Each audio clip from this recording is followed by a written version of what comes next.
I lost sleep over this. Trying to wrap my head around this actually caused the physiological response of panic in my body. I failed my mid-module or midterm assessment because of it, but then I figured out how to study it, and since then it's been one of my strongest areas in my exams. So let me show you exactly what I did. My name's Sunny. I'm a third year medical student in the UK. During my first year, we were introduced to this new topic or section, pathology. Now, up until this point, I've never really studied pathology before. All I remember is A-level biology. They told us about COPD a few times, but nothing really in depth. When we started doing medical school level content, it completely blew my mind. I just had no idea how to tackle it. And looking back on it now, I can see why I struggled. The reason pathology is hard is because it layers on top of so much prior knowledge for it to make sense. For example, you're not going to understand why COPD happens if you don't understand physiology of how the lungs function. You're not really going to understand the physiology of how the lungs function if you don't understand the anatomy of the lungs. And so it's all of these things layered on top of each other that if you don't have a solid foundation of physiology and anatomy, then pathology is going to be very hard to get into your head. So let's say that you have your foundation down. Now comes to the part on adding the pathology on top of your prior knowledge. And this is what I was scouring the internet for, but I actually couldn't find anything. And I was so confused why there were no videos on how to study pathology. That's exactly why I'm making this video today.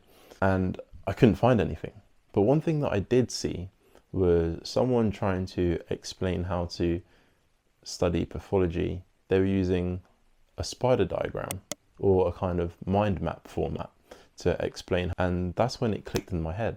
I can use mind maps to outline what's going on in pathology, and then I'll learn the mind maps. When we take a step back, the reason why that works is because mind maps are allowing you to organize the information in a very clear way.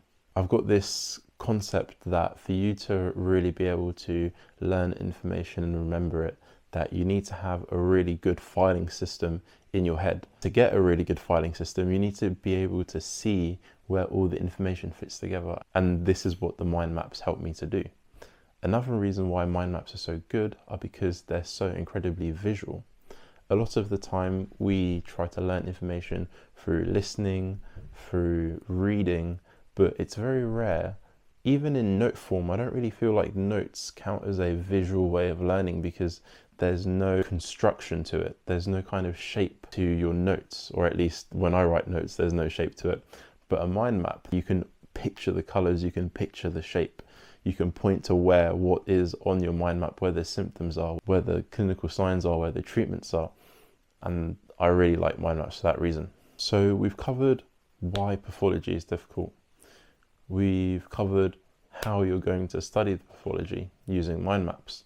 But now we need to discuss how you make a good mind map, because I think you can definitely make a bad mind map and you can make a good one. So let me show you one of my latest mind maps and show you what's good about it and what mistakes you should avoid when making your own. Right now we're looking at my mind map on ischemic heart disease. What I think is really good about mind maps, like I said before, is we can make very clear and distinct separations between different parts of the lecture. So we have ischemic heart disease. Here I've divided the different types of diseases that were included in the lecture. I've got a whole branch for just general information and then a whole section for treatments. I don't know about you, but I think treatments is actually one of the hardest part about studying medicine, and so being able to lay it out in a way which is nicely separated, but also I can highlight specific parts, highlighting information which is more important than others, so they jump out more. Not all information is equal, and I think being able to make that distinction within my map is really useful. Another thing I really like about mind maps is that the links, everything is connected, and as well as the direct connections. For example, here I've written what are the risk factors of ischemic heart disease, and I've listed the 3, and then I've also written how they managed and then given the example of how each one are managed. I've also got these connecting arrows which allow me to link them to other blocks. And then this is really good for learning, because the more connections you can make from one idea, one new piece of information, to already existing pieces of information, it will help embed that new piece of information into your memory a lot easier, because you have already existing and solidified knowledge to attach it to. So you're not learning something completely new, you're just adding an addition onto something which you already know. This is especially good within a new lecture, because you can start to connect different parts together which aren't necessarily side by side in a lecture slide, but you can make that physical connection between the two topics within your mind map, which you wouldn't be able to do if you're just writing notes. And so, for example, here when I talk about hyperlipidemia, statins and diet, I've then got a arrow all the way over here to the cause of angina, which is coronary thrombosis, which coronary thrombosis is a cause of hyperlipidemia, which is a risk factor of ischemic heart disease. See how it all links together? And if that's particularly obvious to you, then you don't need to write it down, or you don't need to make a connection. But I really like being able to follow the line and then make those connections whilst I'm studying. And so yeah, I think my main takeaways from making mind maps to study pathology is definitely space out your headings into very clear categories. Use colours in the boxes to differentiate between particularly important pieces of information and more general or less important, just the key concepts.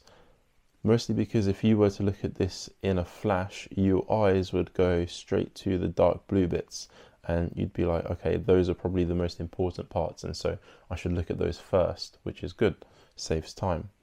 And then lastly, being able to make links and relations between different boxes within the same mind map, I think are also really important to making a good mind map. If you just want that cherry on top, which I think makes learning pathology even easier, is taking a screenshot of this mind map, putting it into Anki, and then image occluding over the boxes, but just leaving enough information so I know what the box is talking about.